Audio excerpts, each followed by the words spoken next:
oceans will boil and go over the landmass and put out the fire. And if I survive, I will rule the world. I will prepare new world for second coming of Jesus. Remember, Quran says in chapter 39, verse 68, on that day, trumpet will be blown. Everybody will fall unconscious and die. To keep, so people will not feel pain when the world is blown up. America and Russia have enough weapons to kill everybody 343 times. 343 times. Government had said Heathrow Airport, Gatwick Airport, Stansted, every airport will be hit by 2,100 atom bombs. That's enough to kill up to 150 kilometers. There'll be no survival. And God has sent me picture of Messiah. This person will prepare new world for second coming of Jesus. Is that you? He looks like me. And what happened is my camera fell to the ground in Parliament Square last year in February. As I picked my camera, I clicked the button. Then this person appeared in the photo. This God is saying this person will rule the world before coming of Jesus. Show the camera, boss. Show the camera. Hey, boss. Pardon? This is the photo of Messiah. This person will rule the world This is why before we need to coming fund of the NHS Jesus. even more. He is the reason why the NHS needs more funding. And in month of August, Why, Kyle? Why? God sent angel to meet me. Angel talked with me for 15 minutes. And when he saw people coming, the angel crossed the road and disappeared. And in month of July, God sent me message. The message said, "You are Messiah." After I read it, it disappeared. This guy is literally eating the center. And people who are laughing, you will not be laughing when the computers push nuclear button in Syria. You'll be blown 60 kilometers in space. Yes, you will be brought back to life 30 years later. Then you will be crying. You will be biting your head. No, I don't. Yes, world has come to an end. World has come to an Can end. your meeting come to an end, please? World, this is moon change into serpent in Crawley, in Sussex. Yes, moon change into serpent.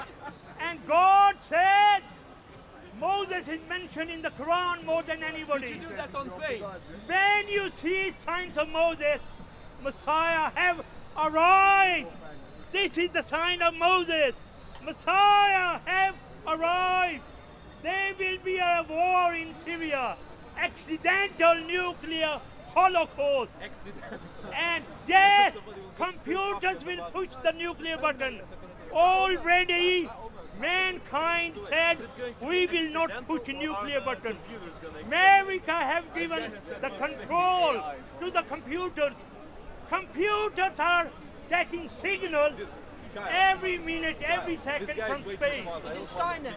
When the signal will say a nuclear device has been launched, computers will push the nuclear button in 1 second and the world will end. Messiah has arrived. God gave me permission to rule the world. Allah Akbar.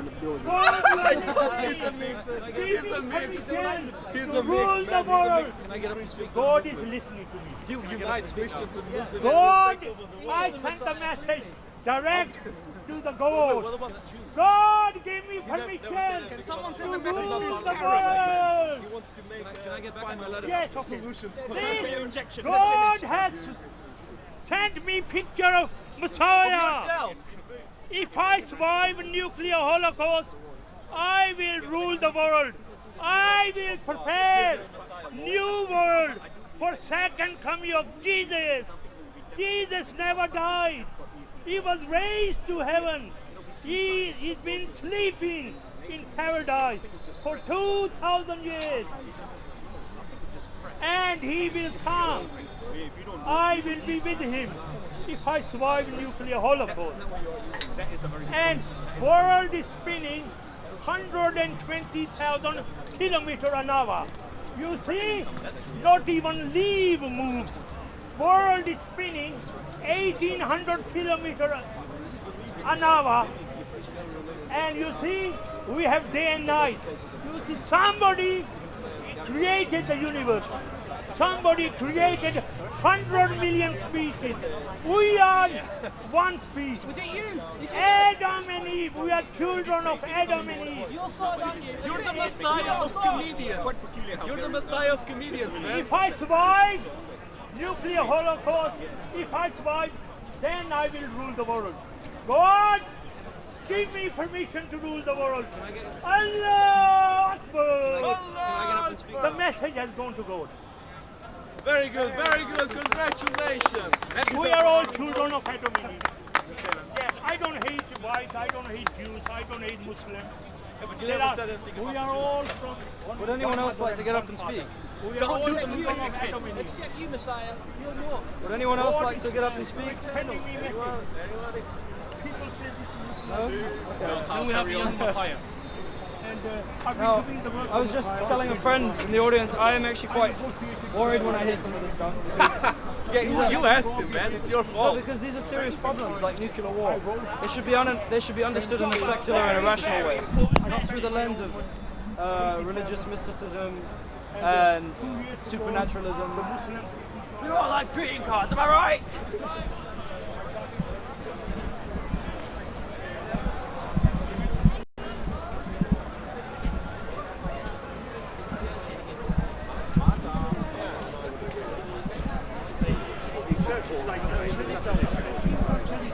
Yo, because.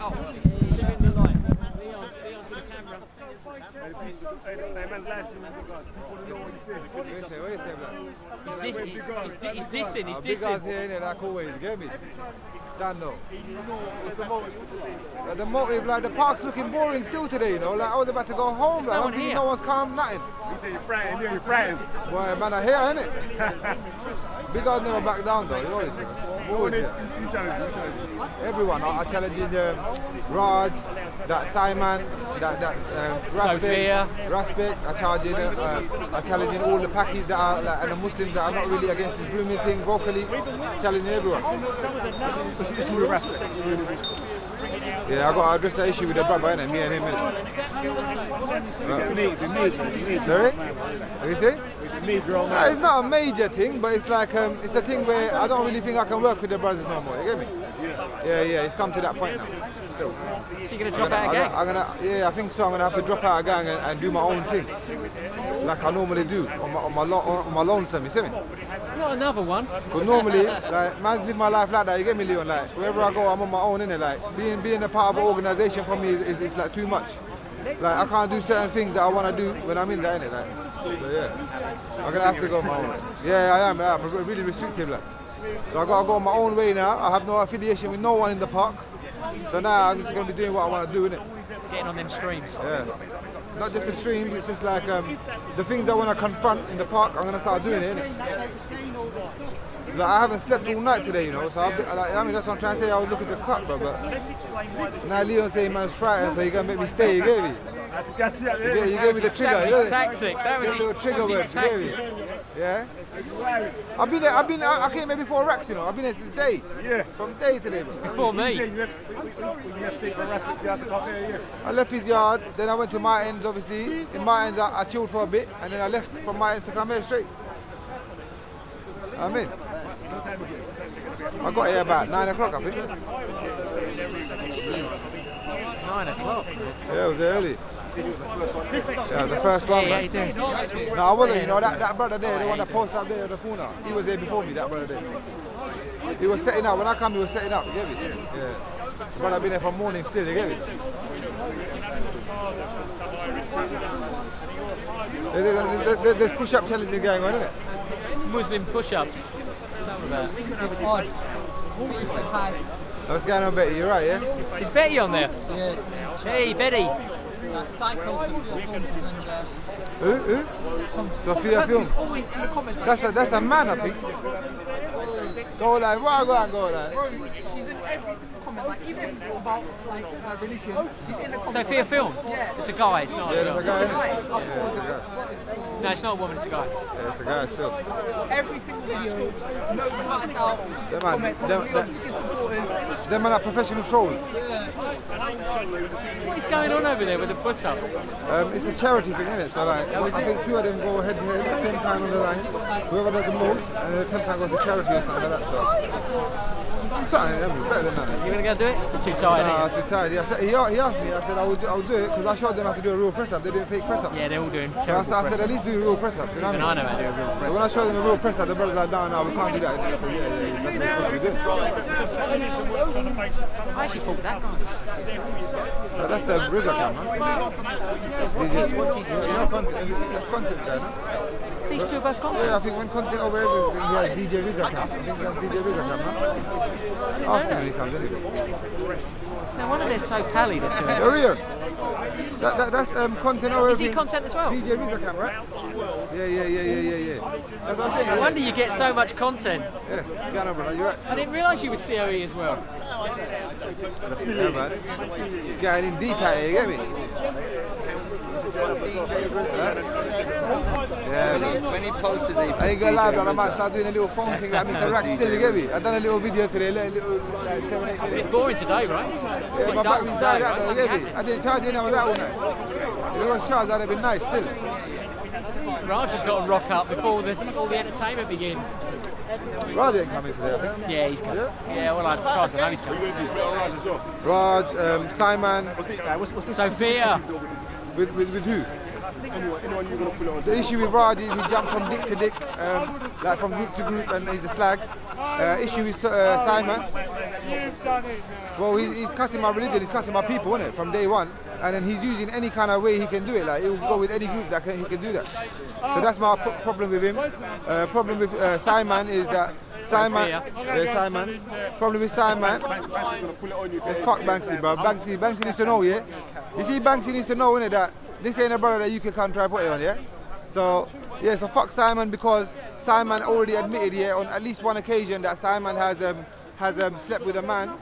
Yeah, and not let them know the sexual gender of at birth, right? You get me? So that's deception. That's Decepticon 2.0. You get me? So, and then I have another problem with them is that Art is on a roll. how kids are like at 12 years of age, 13 years of age, the kids are allowed to like start taking these tablets where they can reduce the testosterone levels. Yeah, so I think I believe the law should be 18. He differs and thinks 25. And with the thing where they're having sex with men without telling them, I think there should be a law against that, and it should be classed as rape. Agreed. If you do it, yeah. Agreed. So that's my problem with them, lot. There's something called rape by deception. Harassment, like, you said harassment. The psychological impact. I already told you. I got. I've read like there's a The psychological impact. Basically, I told the people. This is my problem with respect, yeah. And I said this to him last night, yeah. My problem with respect is that all the time on his streams, the only thing that's discussed is Islam, right? Like, we're supposed to be on a gang thing, guiding a new generation. I never see them man on the streams talking about that kind of subject matter, never in their life. It's always about Islam. And then you've got all these kind of brothers that on your panel that just favoritize and go on your kind of view and whatever you think is right. You mean about Islam? Yeah, about Islam, but whatever kind of thing that Ras would kind of back, them man are just on that tip. That's it's a one-sided panel. All the Muslims who go on respect. Yeah, them man are a one-sided panel. Them man are a one-sided panel. Yeah. Most of the time they agree with respect. There's a couple of them that don't. So happens if they don't agree. Like I just said, there's a couple of them that don't. But majority of them man, they disagree with respect. It's going for everyone. You see me? And me, I don't. Respect's in the building. And me, I don't agree with everything. You see me, cuz me, I don't agree with everything what the man says. Because at the end of the day, I'm the Muslim and not you. You forgot the EDL, bro. You see me, brother? I'm the Muslim, bro. Remember that, innit? Like, you man are learning about the religion, understood? No problem, but I'm the Muslim, innit? And I'm telling you about my religion. You man don't want to listen. You want to listen to all them on your panel that are giving you these nonsense answers. No problem, bro. You hear me? That's my problem with the brother. So, and also, like, for me to further my fight against these grooming gangs and all this kind of shit, I can't really deal with that with them, man. Because I'm having too much, like, grievances with them, man, every week. It's fucking up my focus. Yeah, exactly. So it's fucking up my focus. I'm going to just separate myself from them brothers today, officially when they come. And then after that, I'm a lone soldier again, like the way I normally am. And I'm going to tackle this, the grooming thing, like I spoke about earlier. I already spoke to a few brothers today. No one's on it. I'm still doing it on my own. But yeah. What do you mean you spoke to them? I spoke to a few Muslims, innit? They're not on it, innit? About what, tackling the Muslims? Yeah, they're not on it. They're not on it. I'm not going to mention names, but they're not on it. What's your method that you propose to them? What I was trying to arrange today, Leon, yeah? Big up odds. What going Jihadi Jane? You're right, yes, salam. Big up odds. What I was trying to do, what I was trying to do today is trying to get like at least 10 Pakistanis together and to try and like get on camera and like speak about this. But so far I haven't even met one, bro. The fuck am I supposed to do, bro? Like, I could do it on my own later on, innit? No problem. But I'm still looking, innit? So what you feel like their effect's going to be coming on camera, condemning it? But I'm Pakistani myself, yeah. So I'm gonna like address the issue. There is an issue. Because a lot of Muslims, they'll just wipe this under the carpet and say there's no issue. There's a fucking issue, innit, bro, yeah? These men need to know what they're doing, innit? These men need to know you can't touch kids, yeah? It's wrong, innit? I got 2 daughters myself, innit? Simple. Like, this is touching my heart, innit, bro? It's on. It's an emotional subject still. So, in that regard, I haven't seen no Muslims that are on it. So far, like, I see Modine coming towards me and I can already tell Modine's on it. You see me? He's saying you're in it. He stepped away from the camera. No. Hey, big up Kyla East, Omar's girl. Yeah, you know, she coming. Hey, listen, we're talking about serious subjects. How are you coming with that shenanigans, man? Man's talking serious subjects. And this is one of the things I don't like. Like, even Raj, another thing I don't like Raj about, yeah, he loves to come to the park, Raj, yeah, and talk about grooming gangs and stuff, yeah, how he's on this thing. Every time I've tried to have a serious conversation with the guy, somehow during the conversation, he just breaks out laughing and starts speaking to someone else. And we're talking about grooming. So that don't make no sense to me. I don't think he's really serious about tackling that issue. So for Raj, it's just like, he admits himself he's an Islamophobe, innit? So when a man says it from his own mouth that he's an Islamophobe, to me, I can't really work with you, innit? Simple as. So you work with non-Muslims? I work with anyone that wants to deal with this shit, I work with them. As long as you're not a racist. So far your strategy is just to come on the camera and just declare that you're against it? At the moment, yeah, my first steps are like I'm doing now. I'll start highlighting the issue slowly. And then I'm going to start going out onto the streets, like in my own ends first of all. And then obviously there's a lot of Asians in my ends, Pakistanis and that. I'm going to start speaking to people's families that I know, aunties, like cousins, you know, people like that I know from their families. And I'm going to start raising the issue, innit, within households. It's going to spread like this, innit, Leon? We have to tackle it at home. So it's going to spread from house to house, the news, you know what I mean? But I don't think I can do it on my own, innit? I need other people like me to come down to the park and join me if you can next week.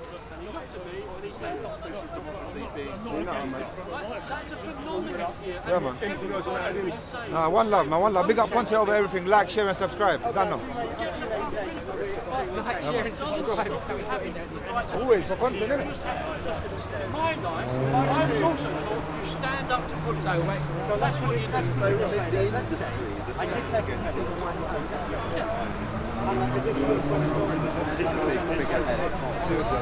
Big up Jedi in the comments. It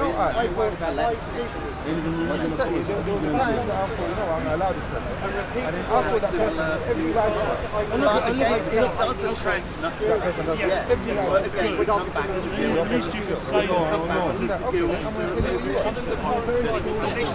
course, what's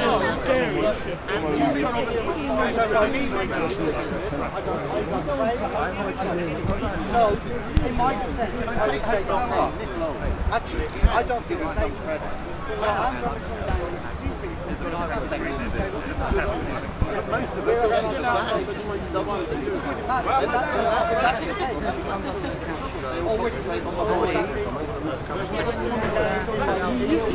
Big up Kyla East, yeah?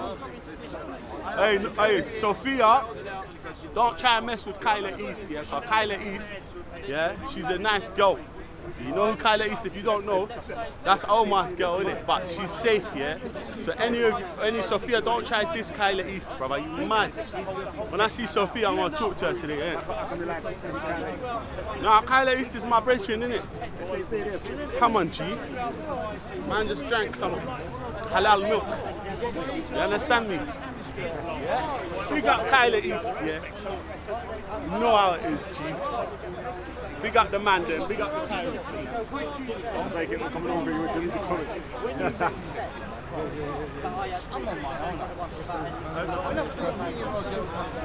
Hey, what is this live? Yeah, is this live?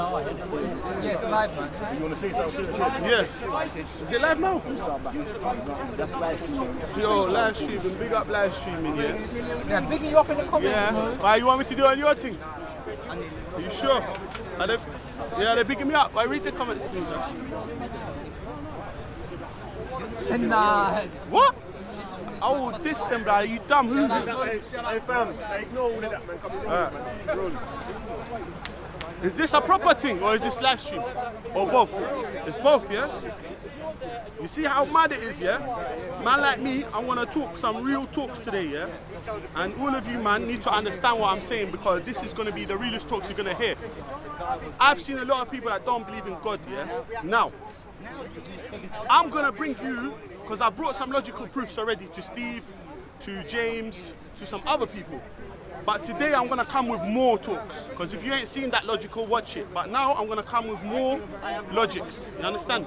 More intellectual ideas. Everyone take notes, get your pen and papers ready. Yeah, because man like Modine is going to come hard today about believing in God, yeah? First of all, since Adam till today, yeah, everyone in the world who believes in God were always the good people, since the creation of Adam. And those that didn't believe in God were always the bad people. Now, you can see this in everyday life and throughout history, since the time of Moses, since the time of Abraham and Nimrod, you understand?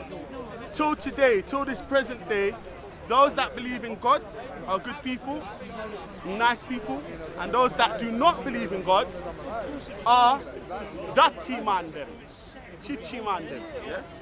Let me explain to you why, and I'm going to come with some reasonable, logical, rational explanations and logical arguments. Now, those that believe in God, yeah, they will offer you a cup of tea. They'll be nice to you. They'll tell you, come in hostility, come to my house, relax, chill.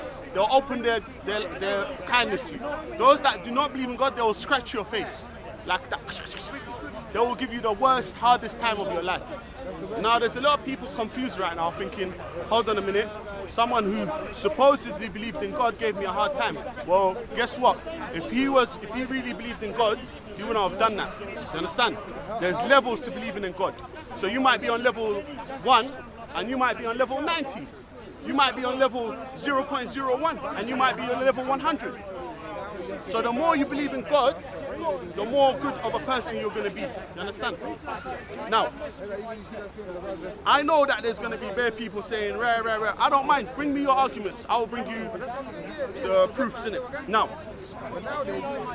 it is enough to prove the existence and power of the mercy of God, because millions of people in the world right now, there's millions of good people since history till now. You understand? That just shows that God's mercy, that there is good people out there that can prove they're God. Allah sent 124,000 prophets. Now remember this number, 124,000 prophets. And they were good and all their followers were good, okay? And the top of these prophets, the main ones of these prophets, were obviously Abraham, Moses, Jacob, David, Muhammad sallallahu alaihi wasallam, the final. So, but out of the 124,000 prophets, hello love. Yeah, you good, yeah? God bless you. So basically now, this just shows that what happened here? 1 second, yeah?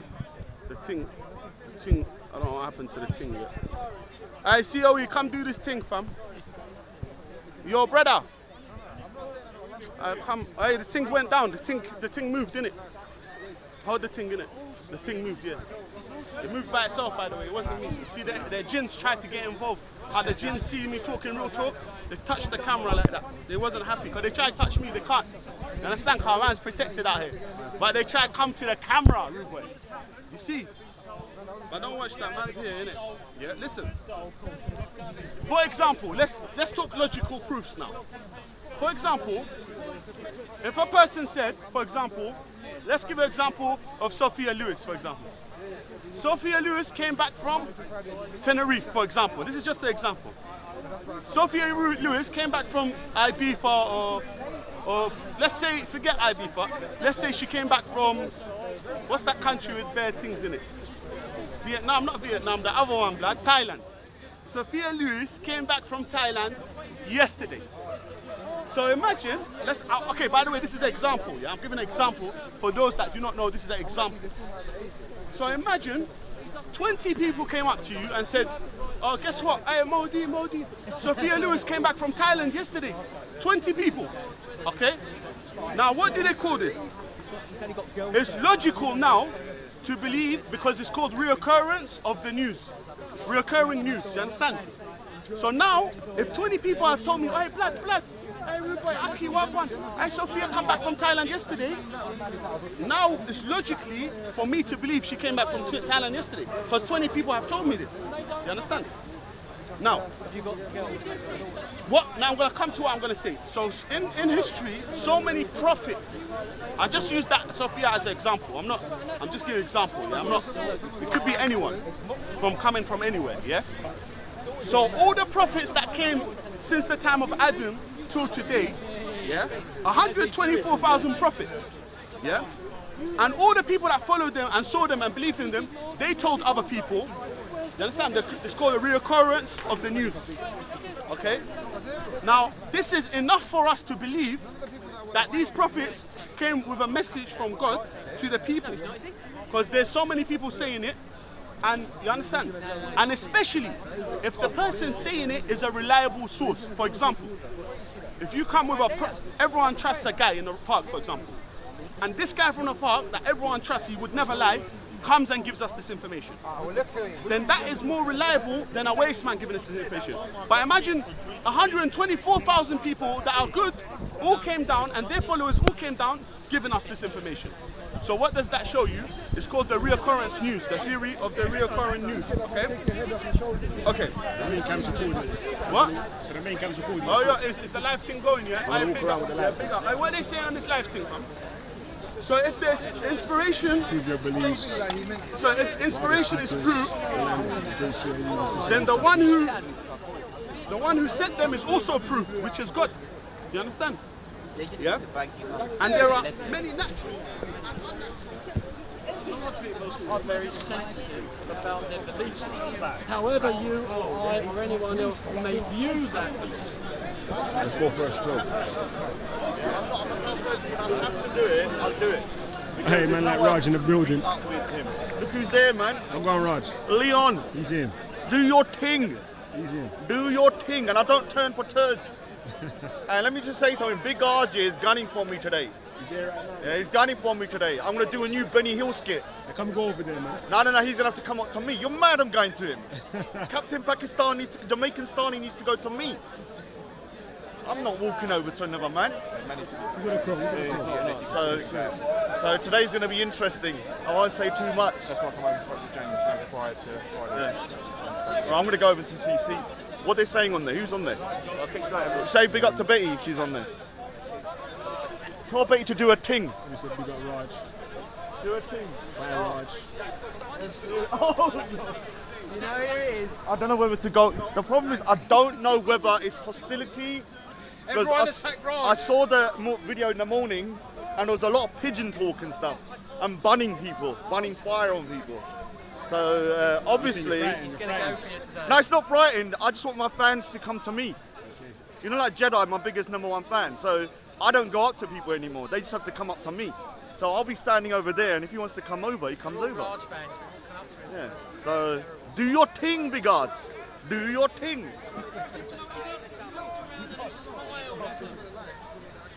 didn't say anything. He smiled at me. And I can't prove that, so it didn't happen. Yeah, of course. Because If I stood up and started denouncing Christianity, I could freely walk everywhere and I would. Hi, Robert. Come over here. Come with me. What are you doing? Is this the guy that's in Hassan's face? Oh This shit. guy. Confrontations over everything. This guy. That man was breezing. There he is. That's the guy. I don't know, you see that's the guy spat in Hassan's face. Sorry, That's bad thing.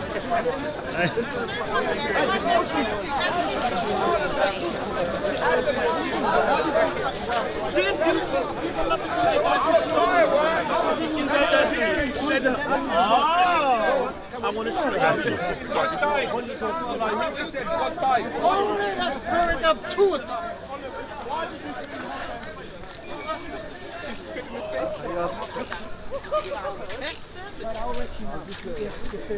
He's fighting Hassan's face. Because I know for 100%, I was told. This guy here is fighting my mate's face. Who told you? It's not whether I told, I know it's him. How do you know? So let me say something here. This guy here, the police is investigating him, so I'm not dealing with it. But that's the man. That's the man. Mad thing. Hey, we don't want to say that now. No camera. Man. What's your name? So he thinks he can get away with it? You're mad. The guy's going to be in Guantanamo Bay in around a week, sacking up 150 jihadis. He might like that kind of business. What are you saying, James? What do you think about this whole... What, the whole spitting thing? I don't know.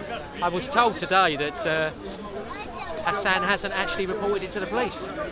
Is it? Who told you that? Remember, somebody I was talking to today, somebody who knows him, said he's not reported it to the police. Oh, he's back. Spitting man's back. You said you saw him do it as well, yeah? I haven't seen it. No, I wasn't there. No, I didn't see it. But everybody, people who were there, confirmed it was him. What's his name? Iraqi Prince? Yeah, they confirmed it's him. So I guess it's him. I did go up to him this morning and say, "Hello, Mr. Spitter." What is he? And he went, "Ugh," and sort of walked off. Didn't say much. You live streaming this? Live streaming. Oh man. Speakers Corner hacked him. Yeah. Early in the morning. Can't believe ours was here so early this morning, man. It's in like 9 o'clock or something. Raj is here now, though. They're going to go at it in a minute. Hopefully it stays peaceful today. Day driver.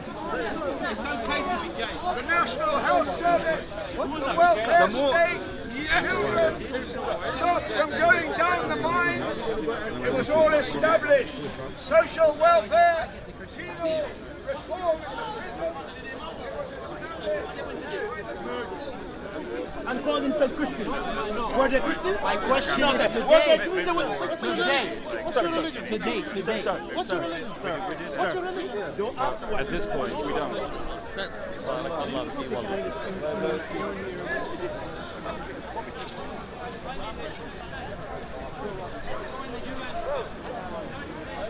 He's in. Hey, what the thing dropped, yeah?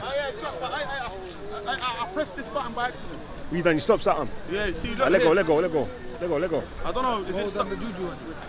See, even this button, yeah, for it to work, I have to press it. Oh, shit. Imagine, yeah, everything, it's called the unmoved mover, you understand? Aristotle's theory is an unmoved mover, you understand? So there must be an unmoved mover, but every cause has an effect, you understand? Is that cool, yeah? What's that record button thing? It's good, man. It's on hold anyway, so even if you touch the buttons, nothing won't change. Is it still recording and listening? recording, Okay. yeah. So at the end of the day, what I wanted to say is that, big up live stream, what I wanted to say is that I was asking a question, I wasn't really sure. I was like, wait. Freedom of speech is a visual act. But if they were to take freedom of their belief literally, which means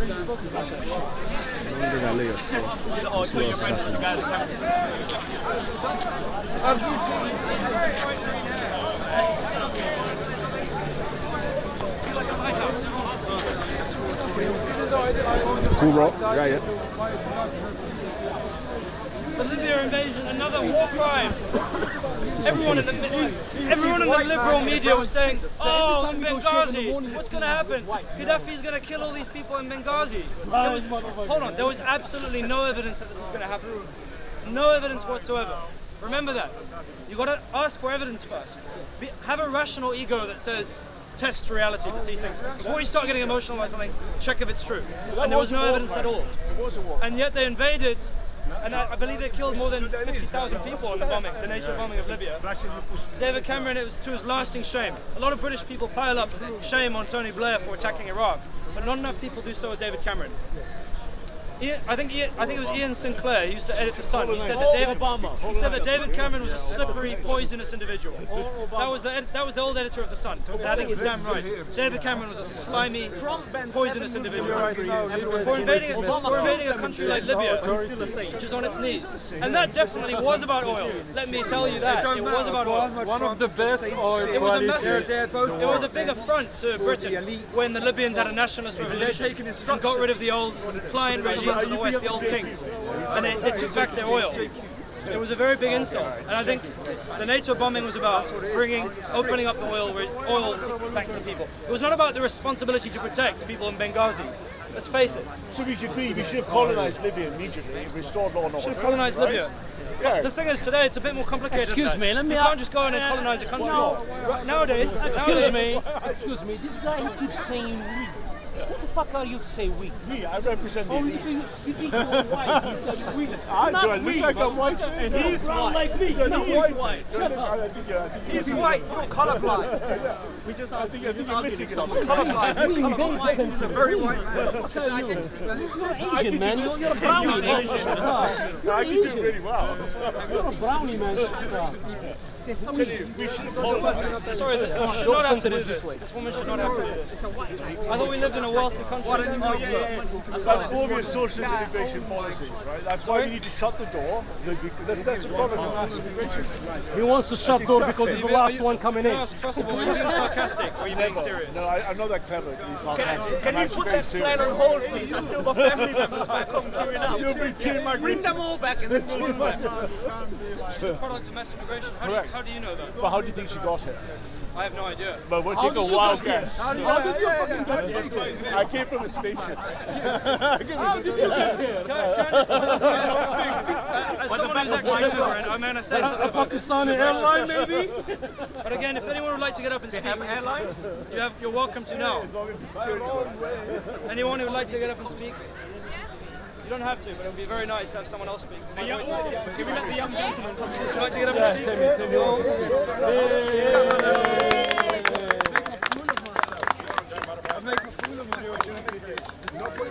Hey, don't go higher, it's not a Disneyland, by the way. What about you can push them on? Hello, I don't know if I should carry on the train of that. If anyone would like to add something to that I could mention or give my view on, I think you were saying that it's, when you were talking about intervention, you were saying that you were suggesting an intervention over the Rwandan genocide, but he was also saying about the cleaning up your own backyard.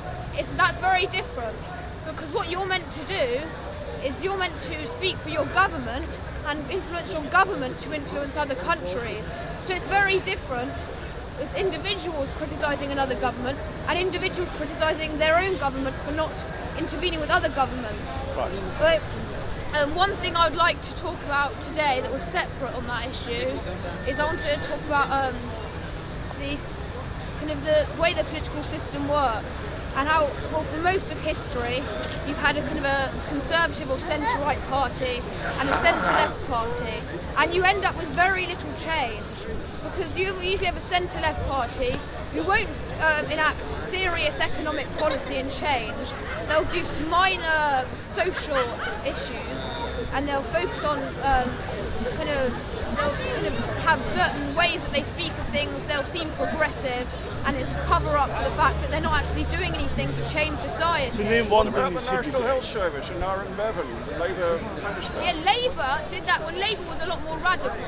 Well, when Labour came in after World War II, everyone, there was a lot more of a... It could be radical again. Yeah, I agree. And I was saying... so you're arguing for radical socialism? Not socialism, social democracy. Well, absolutely. Social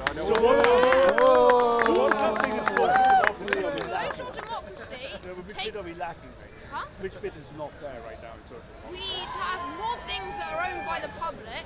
So you want public ownership? So that's it. Not of that's everything.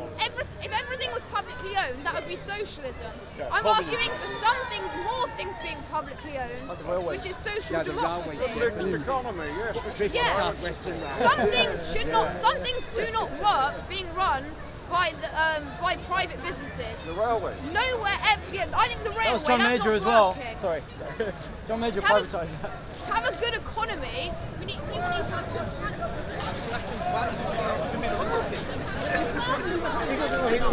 That's what it was the thing. There's two hadiths to it. I see what you see. Are you sure this thing is running? Yeah. What? I think I pressed that button. It don't matter. You can press. You've got a hold button on the side. Look at what Prophet is. So where's that Look red here. button there? That's the record. Look here where I'm So pointing. everything's going normal. Look, yeah? look where I'm pointing. Look, see, it says hold up there. Yeah. That means that no matter what button you press on there, nothing's going to change. Okay, so everything's going good. Yeah? Good, man. So basically, what does Allahu Akbar mean? Oh, wow, big up there, big up. What does Allahu Akbar mean? These are these women are talking about.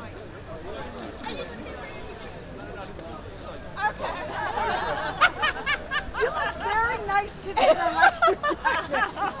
Okay, well, thank you so much for coming over. My name is Nikki. I work for a company called Ginger Public Speaking, which is headed by this lovely lady here called Sarah. And you have no idea how lucky you are to be here, not in front of me, because I'm going to introduce some speakers for you in the next hour. Oh my God, are we on CNN? Where are you filming for? It's just Hold on, RT, is my man. It's hair just okay? RT. Okay, that's fine. So first of all, I'd like to ask you all, why are there so few women speakers at Speakers Corner, everybody? Have you noticed? I'm the only lady here today. Quite a few are the men. And that's not okay, is it? No. Okay, I think you would agree that the population of the world is 50% men and 50% women. But I've been to Speakers Corner maybe 8 times now, and I've only ever seen one woman speak. And I think that's not good enough.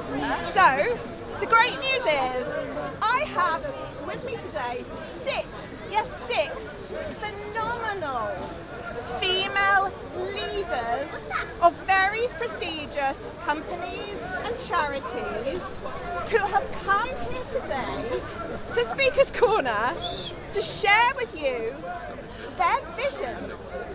So they've all been on a journey for the last few months. They've been on a leadership journey, and they've come together as a group to talk about the topics that they think are really important for the world. So the topics we're going to be hearing about this afternoon aren't just about religion, or we're not going to be just ranting at you. They're all incredibly articulate, expert women who are really, really going to talk about topics of significance. We're going to be hearing about the environment, the importance of clean energy, equality, how we need to really support women to speak up. So there's some fascinating topics. So what I need from you as a group is for you to be really supportive, because they've never done this before. And I would like you to show huge appreciation to these women who are coming here to talk to you. So are you excited? I promise you will be really impressed. Okay, so promise you, they're incredible women. The first woman, her name is Kayla. She's a bit of a rock star, I have to say. I met Kayla a few months ago, and she is absolutely passionate about the air that we breathe, about us doing the right thing so that we have a world left in a few years' time. So she's going to talk to us about the importance of clean energy. So Kayla, please come Okay. So, we all care about the environment. This park here is probably very important to most of us because of the trees and nature and what nature represents for all of us. I work in the energy industry, and one thing that is really prominent about the energy industry is the fact that it's really inequitable. We don't all have access to heat in the winter. Some of us die, 30,000 of us die every year because we're afraid to turn on our heating. 2.5 million of us are in debt to our energy supplier. Because prices are too high, we become captive audiences to these energy suppliers and we can't switch to a lower tariff. All of these things are very inequitable, and all of these things are things that the government is not protecting us with. What I'm proposing is that we need to stop nuclear power, because nuclear power is expensive, it's dirty fuel, we don't know how to dispose of it properly. We can only dispose of it for 200 years, and for the next 10,000 years, we don't know what to do with this. What does this mean for future generations? Within 200 years, surely we'll fix that. We haven't fixed it in the last 100 years. Doesn't it work right now, at least, nuclear fuel? No, it doesn't work right now, and I'll tell you why nuclear power doesn't work right now. Because we don't need baseload power anymore. But this guy thinks it's important. We don't need to have expensive nuclear power plants. The plant that they're planning to build at Hinkley C is new technology. There's nowhere in the world where this technology is already working. Since when do we start with experimental technology that will take us 10 years to build, that will cost 24 billion pounds, and that we've already made a commitment for the next 20 years to buy that electricity at 3 times the current electricity price? It's absurd. Especially is it's absurd when we can generate 99% of our electricity from the wind. We're on a very windy island. We all know that. Wind power, onshore wind, is the cheapest form of energy, and yet this government is completely rejecting onshore wind. Offshore wind is becoming more and more interesting economically for us. Why aren't we generating all of our power from wind and solar energy? Why are we? People don't want it back in their backyards, because people live in rural Hertfordshire like me, and they don't want fucking great big propellers in their back garden, and we're all selfish, that's why. How do we change that? Because you also say about fracking destroying our countryside. Would you rather have an ugly wind turbine in your back garden, or do you want to be the site where nuclear waste is disposed in your community? Is that where you want to live? We all want ugly wind farms. No. Exactly. He wants to talk to you. Yes, what the problem is, the general public doesn't actually know. A lot of great ideas have actually been suppressed and hidden. So you get a lot of stuff like the media, sort of like fossil fuel energy, nuclear energy, EDF. They pay a lot of the corporation, the news outlets. They get a lot of money from them. So of course, renewable energy, clean energy is going to be suppressed by the... So let me tell you something about EDF. EDF is owned by the French state. When we build Hinkley C, that is going to be owned in part, 40% by the Chinese, and the rest by the French state. And yet, the British taxpayer is liable for all of the nuclear waste. Because when we sold British Energy, which was the owner of all those British plants, we sold them to EDF 10 years ago. And what happened was EDF took all the benefit of that and left all the liability for the decommissioning and disposal of that nuclear waste with the British taxpayer. So we now have a debt of over 100 billion pounds to clean up our nuclear legacy. 100 billion pounds is exactly the amount of money that we need to invest in our electricity infrastructure to allow us to take more control of our own electricity supply and create our own electricity so that we can have affordable energy for the people. That's what we need. We need affordable energy where we don't have to worry about turning on the heat in winter, because there's plenty of energy to take care of all of us, where people are not dying in the 5th wealthiest nation in the world because they are afraid to turn on the heat because of the bill at the end of the winter. Nice idea, but how? How are we going to do it? How are we going to do that? We're going to invest. Sorry. inform people the best thing. Yes. A lot of people don't know all this. I think the best thing is to... Yes. Yeah. Yeah. I'm sorry, have you heard of thorium energy? I think thorium... Thorium. Thorium is a promising energy for the future. I agree. That's the first thing we need, because we need to get rid of the nuclear waste. This thorium transforms nuclear waste to nothing but harmless dust, and it will give us unlimited power for 1,000 years. Okay, but thorium energy. Thorium energy isn't here right now. It's not accessible right now. It's not an answer that we can... Yes. There's a lot of research going into that, and I do agree that we should be spending money on researching this, but I'm looking for answers now. And nature... Give us some solutions. Wind, like I said before, we're on a windy island. Wind is one of the best solutions. Oxford University, the Environmental Change Unit did a study, and they said at any point around this island, the wind is blowing. We can generate 99% of our electricity needs from wind energy. It's a perfect solution because besides the building of it and the maintenance of it, we don't have to fuel it. It's fueled by nature. Anything nature provides, we all know that, and anything that is fueled by nature is much better for the planet. We're not going to have these problems with climate change because, I don't know if you know this, but last month the International Panel for Climate Change made an announcement where they said we have 12 more years to stop catastrophic climate change, which is a 1.5 degree C rise in our global temperature. We already saw it this summer how hot it was. I think a lot of us lost sleep on those hot summer nights because it's getting warmer. The state of California is burning. We have to take action, and this is something that we all can do. We can all do it by switching to 100% renewable energy in our energy supply, supporting it by creating the demand for renewable energy so that we can't provide dirty fossil fuels, so that they can't drill under our national parks and under our homes to get more gas to feed our addiction to fossil fuels. We have to switch to renewable energy, then we will all have our say and we can change the way things are and we can have an impact on this world just by doing that. Thank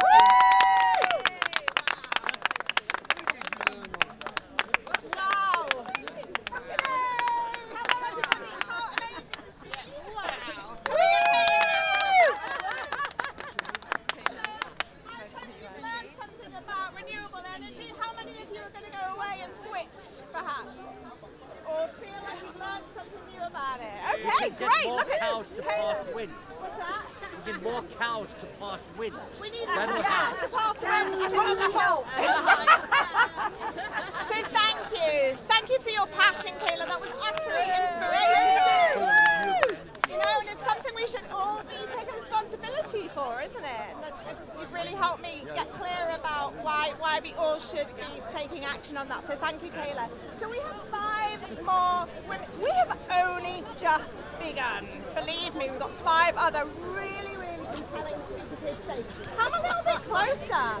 Don't be so far away. We want to feel an intimacy here because there's lots of kind of passing. You talk always about women. Yeah, what else is there to talk about? There's plenty of other men talking here. There are so many men talking, and as a group, That's a bit sexist, isn't it? the world is sexist. We are standing. We are hoping today, the ladies amongst you, we are standing here for more women stepping up and speaking up from our perspective. Because, you know, women bring a new perspective, and I think more women like this should be taking a stand at Speakers Corner. That's why we're here. I would be hell. Yep, and it's coming. So, our next speaker is really fascinating. So, anybody know somebody with a mental condition like dyslexia, or dyspraxia, or ADHD, or autism? Anybody know of somebody with one of these conditions? We all do. It's really common. Our next speaker has a really interesting perspective on this topic. She's going to be talking about neurodiversity. Neurodiversity. She's phenomenal, and her name is Helen. So I want you to give her a really big applause. You're welcome. Right. So Right, so me on top of a ladder already is kind of pretty scary. Standing in front of a group of people, even scarier. So I'm going to get it out of the way. I'm a management consultant. You can boo now. And I work with the banks. You can double boo. But I'm not here to talk to you about what I'm doing to change them, because they do need changing. We all know that. But what I am here to do is to talk to you about what does it mean to be successful. For a long time I thought I knew, and everybody told me that in order to be successful, I needed to work in a bank, change the banks, strive for success. But they were also telling me I needed to change, that I needed to be sociable, that I needed to be a people person, right? That I needed to be extroverted. And my whole life, people kept telling me that who I was not enough. Don't listen to them. How many of you have been told you're not enough? Everyone. Right? And how does it make you feel?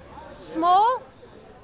Well, I can tell you that 1 in 10 people are being told that they're not enough. They're being told they're weird. You know, the nutty professors with their little bow ties, and you see them walking around, and what do people do? They laugh, they comment, right? They might entertain them for a little bit, and then they walk away and they go, oh my God, did you see that guy in the frizzy hair, right? Or they're told they're stupid. They can't learn in school, they can't read, they can't write. How many times people are told they're too aggressive, they're too difficult? Oh my God, that person's so annoying. Why won't they just listen? This is what people are being told. In South Africa, sorry? South Africa, yes.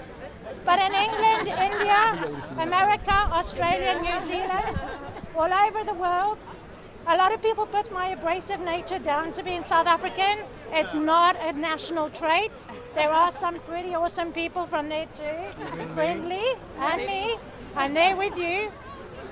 But these are people whose brains are wired differently, and they have a lot of value to add in the world. That nutty professor could be autistic. That difficult person could be autistic. The clumsy person that keeps falling over their feet and can't learn to ride a bike, they could be dyspraxic. The person who just won't sit still and keeps bouncing and you go, oh my God, they could have ADHD. The person who can't read or write could be dyslexic. And you know what? Within those brains is value. If you have it. If you have a brain, and let's hope you get born with one, but if you've got a brain, you want to make the most of it. I'm sure everybody, who doesn't want to make the most of what they have? I'm assuming you've got a brain, you want to make the most of that? You're fishing for conclusion.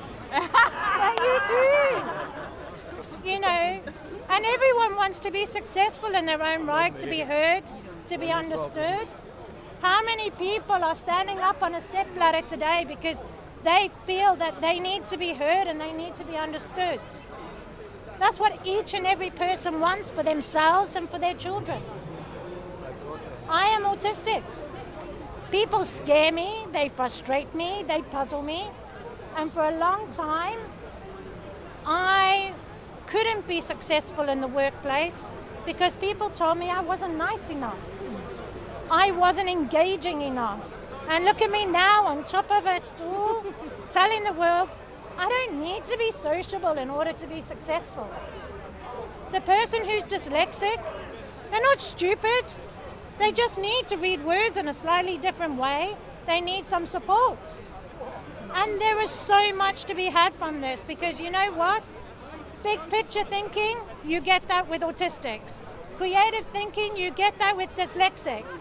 And oh my God, a person with ADHD and that energy, just run after them and see how quickly, right, they get things done. That's what we need, is people with the energy to get things done.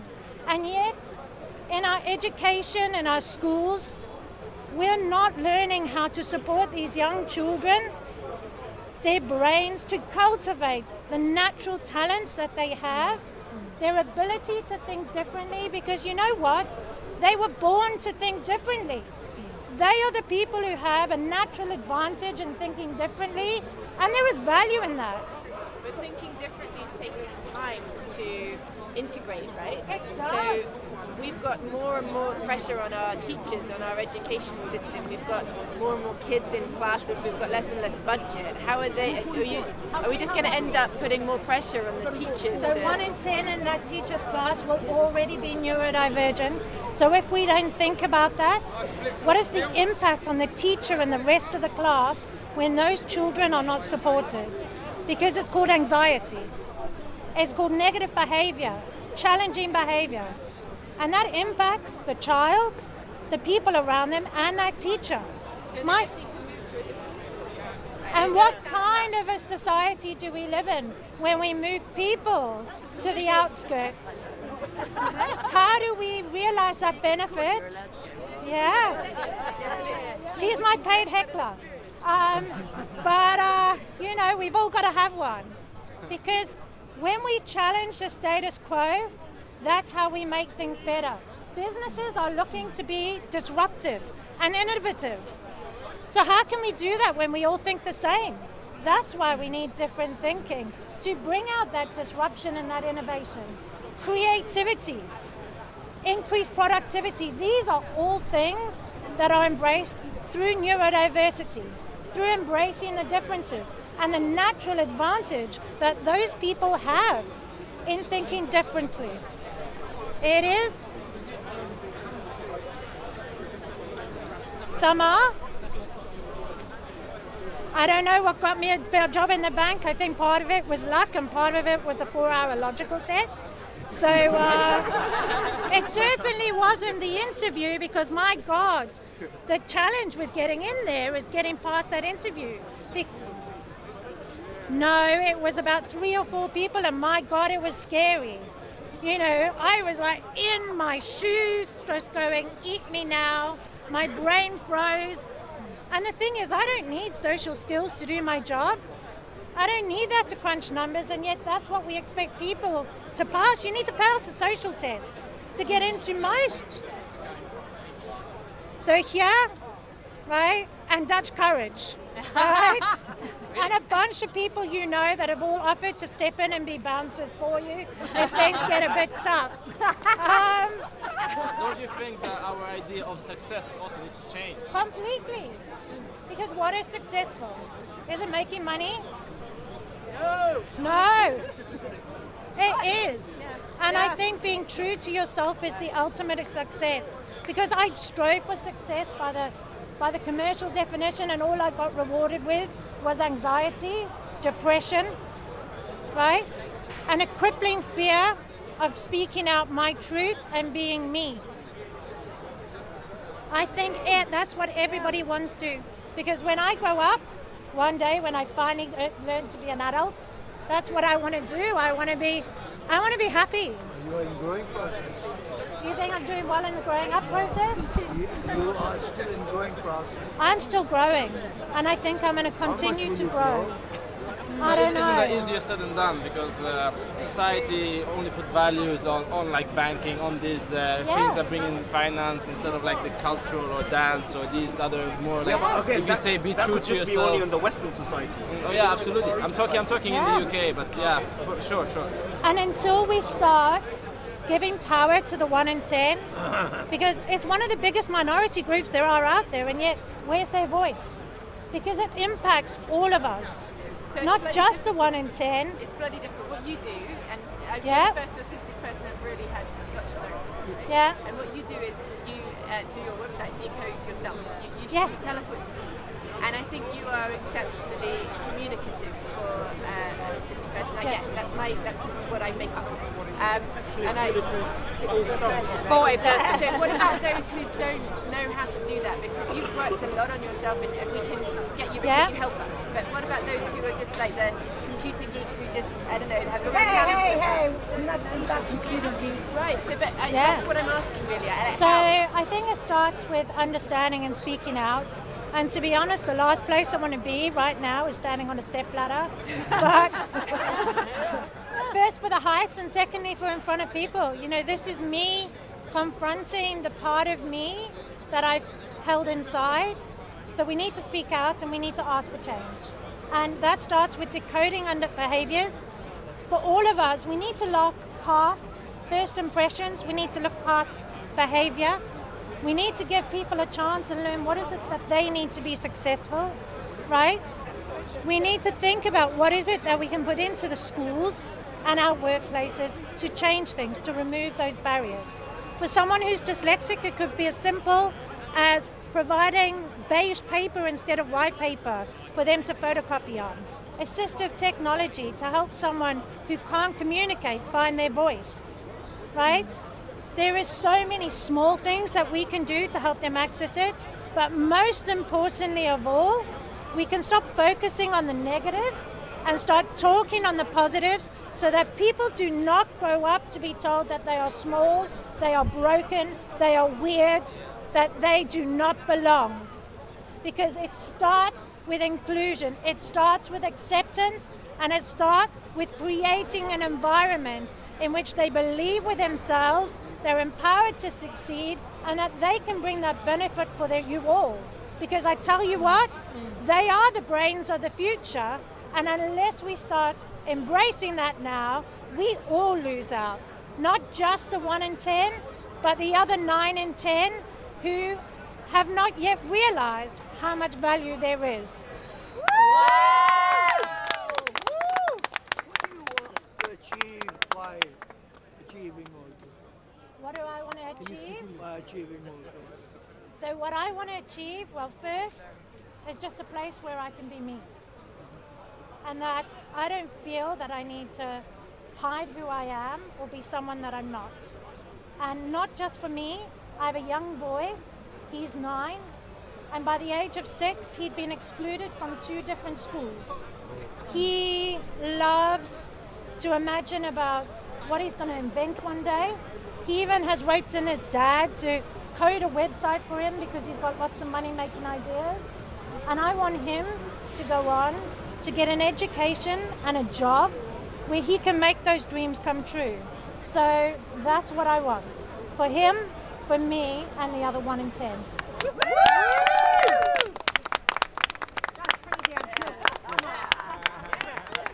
Switch him off. Okay, thank you. And welcome. I've seen him speechless before, so that's fantastic. I was working with him for 2 years. Wow, can we have a really big round of applause for Helen? What an inspirational talk. So, for me, there were so many topics there that really resonated. One, redefining success. You know, redefining when we meet somebody who has a different way of looking at the world and seeing the value that they bring. And celebrating our own differences, celebrating who we are. So thank you, Helen, that was amazing. Woo! I told you this was going to be fantastic, didn't I? I'll tell you. Okay, we still have 4 more speakers. The next woman... No, not me. No, not you. You next, you next. She said next woman. I am a It woman. gets paid by the I know, sorry. All right. When you are in Rome, do as the Romans do. Yeah. So thank you for staying with these women and being so supportive. You know, this is really, really an important group of women that are here today because they're all talking about topics they know deeply and they care about, and they're all about bringing change. Now, the next woman is another really inspirational woman. She has a big job in the world of technology, and she's going to be talking about the future. So I've noticed everybody here has probably got a mobile phone. Our lives are revolving around technology. They really influence our lives. So our next speaker is going to be talking about the future of technology. Okay, here is Cindy. Oh, I know you. I know you. I've got all the data on you, honey. Your mother would be so proud. She used to be. Before she died, she was. Oh, well, I'm sure she's still looking down on you going, that's is. my boy. Indeed. All right. You're feeling like family now, though. But within the respect. Within the respect. Within the respect. Yeah. We like you. We're having fun with you. Well, even if you don't like me, I don't care. Yeah. I wish I could be like you. All right, enough. Who thinks technology is going to change this world? Yeah. For bad. And who thinks that people in technology are geeks? Not geeks, just a little bit not thinking. I think she thinks we're geeks. This is the face of technology, and technology is actually all of us. And all of us have an opportunity to change this world by using it for the reasons it's created, which is to do good. And I have an aspiration. If it wasn't for capitalism, we wouldn't get this. Absolutely, absolutely. Huh? It was too. I talked to the guy that first created it. He's been telling you stories. I know. He's pretty good looking though, so I let him do that. I was to leverage technology to make a meaningful impact in the lives of 1 billion people. Wow. 1 billion people. Wow. That's a fucking big number. That's what I thought. And when I started this journey, I thought, well, how the heck can one person impact 1 billion people? And then what I realized is it isn't just about one person. It's about how we can leverage technology to solve poverty. And the 1.3 billion people that through technology, we can help them have an education, we can help them have a bank account, we can help them connect to people, we can help them have jobs if they're living in rural communities around the world. And all of a sudden, this idea of technology means that we can reach the next billion users of the internet. Because in most countries, what? Make them flavor as well. Well, you know, if we can at least and employ tell them. them. What to do, what to eat, what to watch. Absolutely. Just like God. You know, they might be able to do that. You mean that's it's working for our society today? I think it's working. We have teenagers who are killing themselves because they don't get the life. I know. You should like them. You should click like. Technology that is going to change another billion people. There's a lot of kids that used to kill themselves because their friends were excluding them at school. Long before we had technology there. Am I doing well enough? I have a problem with technology also, Yeah. The only problem with your rationale is that also you can use that technology to sit in your warm house and watch the poor. You could. And do nothing about it. And do nothing. And they do. You're absolutely right. But they can. 5 million men addicted to porn in America. In America, I'm glad I live here. More are addicted to this But what we can do together, all righty, come back.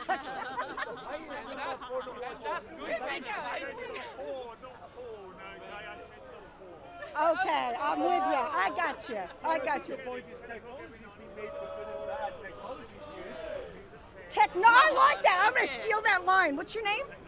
Ralph. From now on, technology is neutral. It depends how you decide to use it. So are you going to use it for good, or are you going to use it to sit in your house and watch porn? Okay, so there's an intention problem. So on the one hand, how about both? What do you say? This guy is an and person. He wants both. Okay, I'd like to make a point here, right? What point? This is a genuine point, and not just playing for the crowd. So look, oh damn it! I have an intention to do positive things in the world, right? Yep. And then I know how cute. And then at the same time, I have a distracting thing called this mobile phone that can cause me to be hindered from that rather than helped. And it causes me a lack of attention span that I used to have when I only bring it here. Let me show have you. my phone. Let me show you. Your memory as well. Yeah, Right here is this little thing. It's called an off button. Let me teach you. It is, but you just go like that and problem solve. But it's addictive. How are you encouraging us to use it, Cindy? I am. I think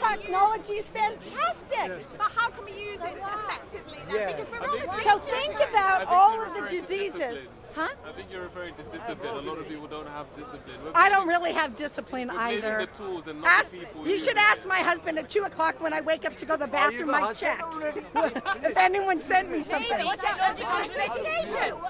Technology comes with education, I reckon. I think that we can educate an entire world population that today does not have access to education. I've lived on 4 continents. I've lived in multiple third world countries. And the developing, you know what? But I was born in a third world country, and we used to call it that. So Developing is the new word. Kids are now playing football. Once they get the technology, they start playing football in their phones. Well, you know, they could. But then it's up to us as parents to make sure they're using technology the right way. What did he say? Taliban. You know Taliban? No, not All Taliban. right. I said Taliban. Okay. Taliban. No television. Oh, no television. All right. I think I've lost my audience. So my point is, I think that we can do a lot of good with technology. I think it's up to each of us to not let our children stop being outside and doing this, to make sure that we are getting people that otherwise wouldn't have an opportunity to be educated or to have a job, to leverage technology, because I realize I can't do it on my own, but when I sit with the 6 other women in this class that we're doing, and I think about how technology helps each of their causes, how it helps the neurodivergent actually be able to have employment, how it helps drive other opportunities for those that are faced with poverty. When we think about the 13.5 million people in the UK that don't have access to banking, all of a sudden we have a way to help make this work. How do you give a £700 fund to everybody? You don't. If you go to developing India, country? they don't cost £700. You reduce the That's price the of it. capitalism. So when we democratize these assets, If you pay cost price, how much would you pay for one of those? Supposedly, how much? £700.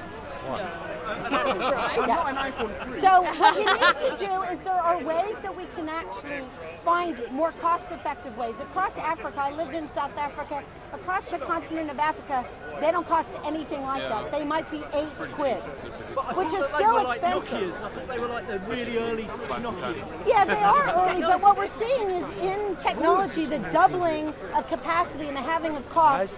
Pretty soon we'll get to a price point which will make it affordable to those people. And then, I mean, I can see it. I look and say, if we can help people learn a computing skill, learn how to code, all of a sudden from that rural village, they can get an education. They don't have to learn everything, but they can learn a skill.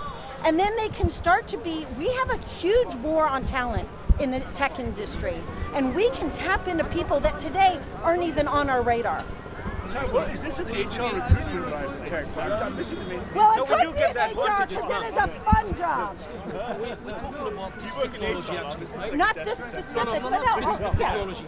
But you're forgetting that to build a power plant for electricity without electricity will not work.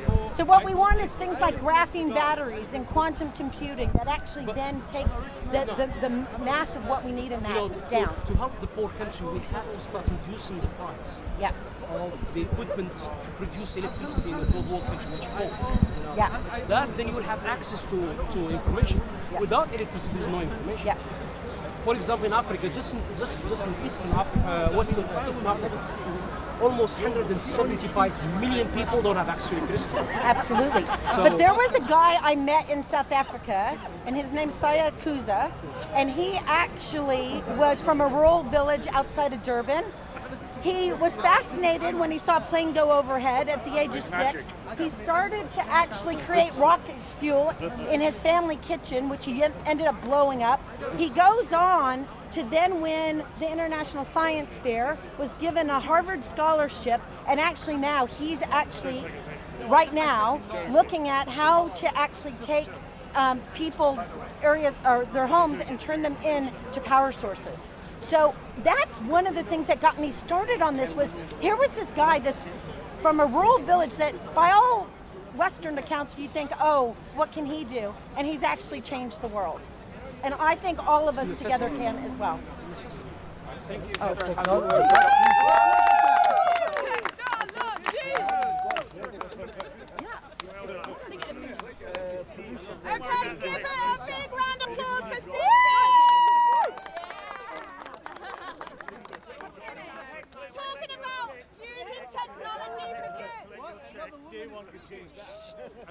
So how are we doing so far? The anti-Semites at the Aren't they phenomenal women? And everything else is fine. Yes. Yeah, But the they're fantastic, anti-feminist aren't anti-Semite at the back, so that's okay. There he is. they? You're an anti-feminist. He's anti-Semite. Oh, Apparently so. Well, there must be anti-feminist. Right, good. How are you finding our women? 7% of women are would like to come and talk to you on that. Most is a great man. He wants to come up and explain why women have smaller brains. He would like to explain what could possibly go wrong. He would like to come and talk. How are you getting on so far? Are you really anti-feminist? I don't think so. Well, I am. Most people come up there and explain that. How many of you feel like they're a feminist? Funny, that's about the right statistic. What about the rest of you? Not feminist? No? You're feminist? I think feminism is horrible. Okay. Are you for women though? Yes, Like yes. Okay, for me that's part of Quality. It's all about quality. Okay, so... There's another woman speaking. Another woman speaking. Don't you give man a chance? Why don't we give the men a chance? You want a chance? Give man a chance. That's a pitch for feminism. Can I just say, talk about spreading a sea change. We have another woman stood up over there. But hang on, one out of 2 people are women. Why are you so surprised? Because I haven't seen many women speak as well. I've been here many times. But anyway, so thank you for staying. Nobody's stopping them to come to papers. Yeah, indeed. Well, we're hoping today that by us getting up here and talking about these really short topics, more women will feel compelled to get up and talk about what they think is important. So this is why we're here. Okay, so how many of you know a teenage girl? Yeah, have a teenage girl in their life, okay? Any tips for you, ladies? How old are you? What's that? John's just talking about it. I used to know teenage girls, but I used to be one, it was a long time ago. And I tell you what, it wasn't easy being a teenage girl, but our next speaker does incredible work in the world. She actually has come all the way from Ethiopia, where she is doing a project over there, working with teenage girls to really empower them. And she is, That's me. Yeah, it's her. So this is Gaia, and she's going to talk about what do girls need. So give her a big round of applause.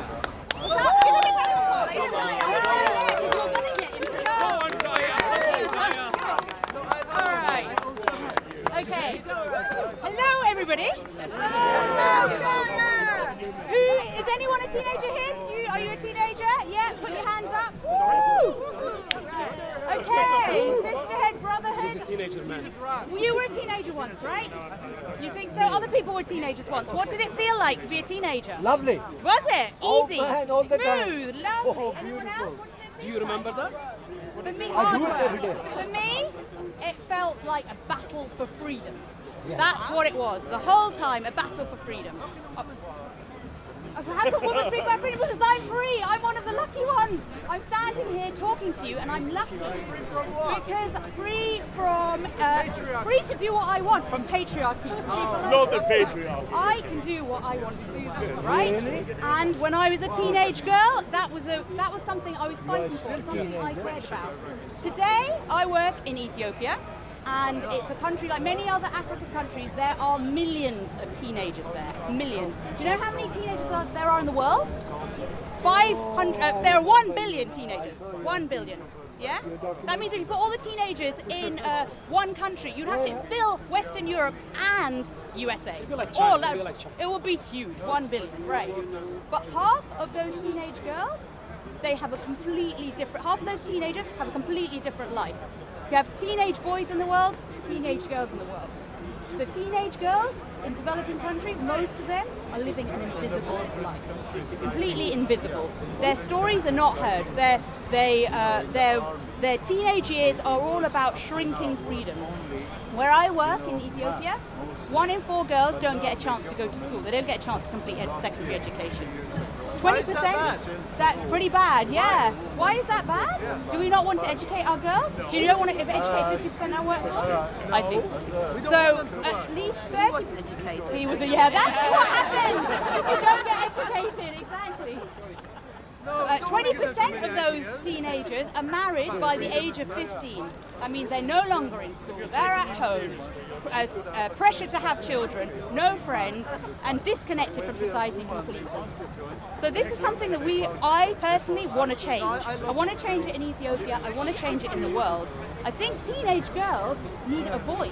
I think they need to have a decision in their life, to make decisions in their life. They need to define their futures.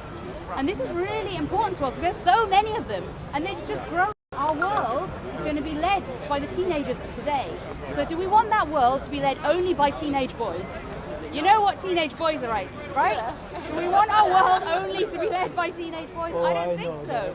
If you've got daughters, if you've got children, and you want a world that is created for them, how do you do that? You want a world that's designed by men and women. Every gene index shows men are happiest when women here in England. Exactly. What's that here in England?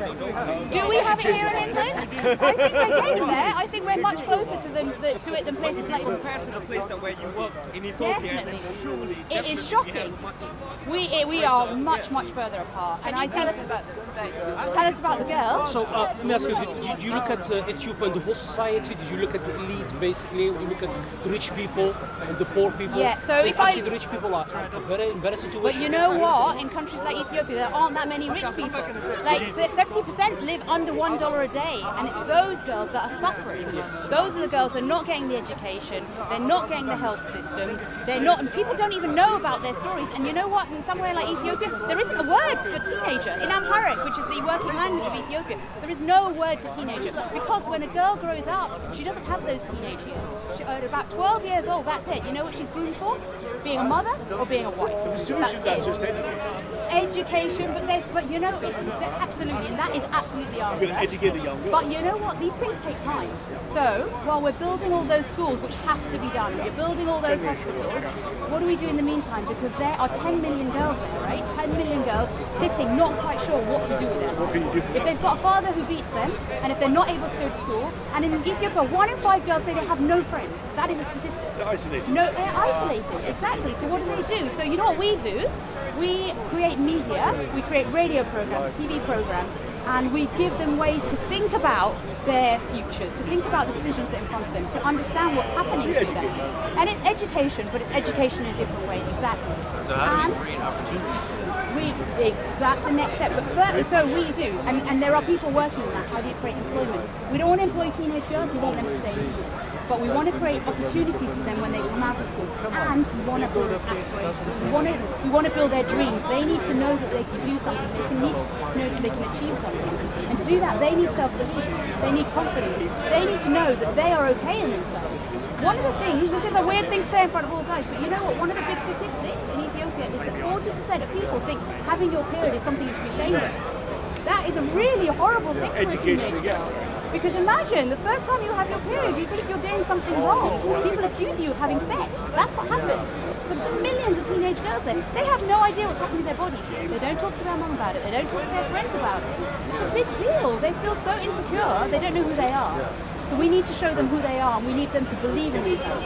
And when they believe in themselves, they can change the future. And they can change all of our futures. This is a problem in Ethiopia. This is a problem for millions of girls around the world. How are you going to change the system in Ethiopia to bring it like Britain, where for me this isn't an issue, because I don't see them having that issue But here. you know what? I would say it is an issue, because you know what? There was recently a study on 14-year-old girls here, and what did it say? It said 1 in 4 girls in this country self-harm. 1 in 4 teenage girls are self-harming. And why is that? Now there's loads of different reasons. It could be loads of things. But you know what? Underneath, so on that, underneath that is a low self-worth. They don't know where to go to. They don't know who to speak to. They are struggling. Teenagers, that is the nature of being a teenager, right? It's a struggle. It's complicated. You need help. I accept that. Sorry. Yes, go, I accept the problem in a developing country. But Yeah. in a developed country, wouldn't you then blame the problem on parents? I don't know. I'm just asking. I'm not a parent myself. But then wouldn't you blame the problem on parents? The breakdown of the Because when you're reading about the grooming gangs, for example, majority of the females, when they came for care, one of the teenage females, So how do we get them in that position? I understand if that happens in developing country because obviously of poverty and stuff like that. He's a leader. He's a leader. Developed countries. I think parents could do something. I think one of the things, I think parents can do something. I think schools can do something. I think there's systems that can do something, and we can create a more nurturing environment for girls. But I think all of us individually can do something by actually believing in girls, by treating them as equals, by understanding their stories, by asking them, by listening. And I think it's all of us, for all of our responsibility. We can't just leave it just on parents. It's unfair. I'm a parent. It's hard. I'm not a parent to a teenage girl yet, but she will be soon. And I do worry for her. But what can I do? Because I also have a job. I have to provide an income for her. We all have responsibilities. It's all of us to create a better world. It's for all of us to create a better world for girls. Can I ask you a question? You may. When did the women of this country become really free? Really free? I think it's, are we free? Do you What feel time free? ago? How many years ago? When was emancipation in this country? Years ago, yeah. It's a long time ago. How But many you know years what? ago? Wait a minute. How many years ago? But you know something? There's legally free when you feel, but there's a feeling of freedom, and I think we all know that. Feeling of freedom. Do you feel free inside you? No, my question was Yes. a different thing. Okay, tell me. It took women in this country, so-called civilized country, about 900 years to reach that position. Exactly 900 years? 900. How many years do you think a country like Ethiopia could take? I think they may be way ahead of the game on something. You can get there quicker, but you Can don't have I to take just that long. tell you You can take the something? fruits of I'm what we talking have. about teenage girls in a huge part of that population, but the country isn't all bleak. It's changing. It was changing in the last month. You know what? Their president last month is a woman. The prime minister has totally changed the politics there. He's taken out all the ministers and he's replaced them. 50% men, 50% women. He did it overnight. So there are role models appearing. I was about to lob one. I love a grenade. Go for it. Yeah, but not my grenade. Yes. Religion. Yeah. Religion. Yeah. Ethiopia, a religious country, yeah? It is a religious country, but there are three religions there. What the controls on women by those religions stops what you're trying to achieve as well? I would say it's culture. It's culture. It's not religion. Because some of those things aren't about what's in the religious text. It's actually about culture. But you know what? Culture is man-made. And guess what I want? I want it to be woman-made. To do that, you actually have teenage girls making it. I trust my future right now in a man. Would you trust your future in women? What about your mother? Did she have your future? Kitchen. Oh, go. Go and make me coffee. Yes. Yeah. Of religious control in these developing countries is bound to have an effect on you. He means Islam. He doesn't want to say. Does religious control have no? But we are there because there is a culture that is hard to change. That is true, and it's been there for years. That is true. Absolutely. Yes. This is a culture that's hard to change. Yes. Does Eritrea have the same problem? Because Eritrea has the same culture as Ethiopia.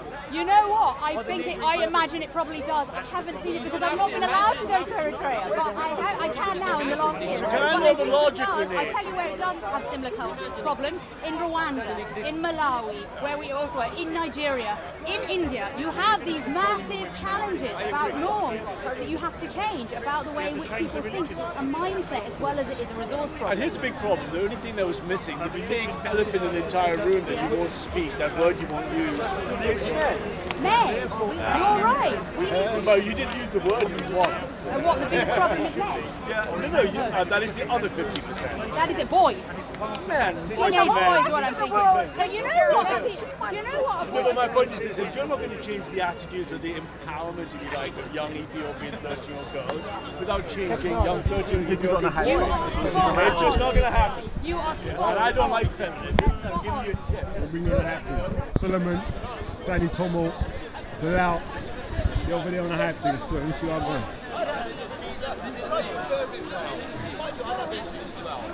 So Israel's great, fantastic. That's why every time I go to Israel, How do we bring Jesus into our life and we humble ourselves? Lord, I need you. There we go. There we go. incites violence. When did he incite violence? When did he incite violence? You don't think that Anjan Chowdhury incites violence? Can you get one? I'm going to tell you this. Video archives online, every single bit of footage. No, seriously, listen, yeah. There's footage of every single one of his talks, lectures, demonstrations, protests online on video archives. Find me one where he incites violence. Find me one where he incites violence. You made the claim, back it up. Okay, why was he put in prison? On false allegations. Of what?